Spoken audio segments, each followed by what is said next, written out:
देश के दुश्मनों से लड़ाई करनी थी और कुछ पैसे भी कमाने थे, अपनी फैमिली बीवी बच्चों को भी पालना था, इसलिए मैंने ज्वाइन कर लिया फौज। बोलता गुड, आपका जवाब बहुत अच्छा है, बैठो। तो ऐसी वो सेकंड लेफ्टिनेंट था।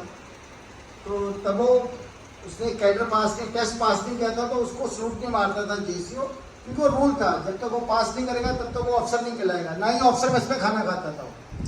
तो उसके बाद कुछ देर के बाद वो लेफ्टिनेंट साहब सोचता रहा कि यार इसने तो मुझसे पूछ लिया मैंने क्यों फौज ज्वाइन की, लेकिन इससे मैंने नहीं पूछा क्यों फौज भी ज्वाइन की, तुम्हें क्यों ज्वाइन की।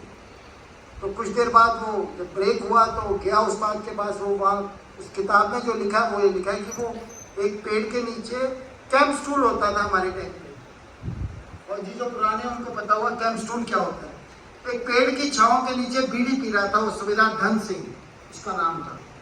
तो उसके बाद लेफ्टिनेंट साहब गया, बोला उस्ताद आपसे कुछ बात करनी है। तो बोलो लेफ्टिनेंट साहब क्या बात करनी है आपने। बोलता आपने फौज क्यों ज्वाइन की।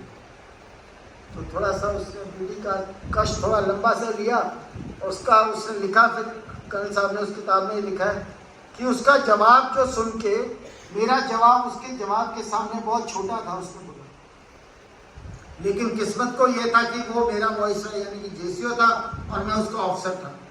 जवाब वो लिखता है कि उसने बोला साहब लेफ्टिनेंट साहब मेरे घर में बहुत ज़मीन जायदाद है, पैसे का कोई प्रॉब्लम नहीं है, लेकिन मैंने फौज इसलिए ज्वाइन की क्योंकि मैं इज्जत का भूखा था, मेरे को इज्जत चाहिए थी, मुझे इज्जत नहीं मिलती वहाँ। इज्जत कहाँ मिलती है? फौज में। और ये फैक्ट है, चाहे वो सिपाही है, चाहे लैस नायक है, चाहे नायक है, चाहे वो जेसीओ है, रिस्पेक्ट अगर है तो वो फौज में।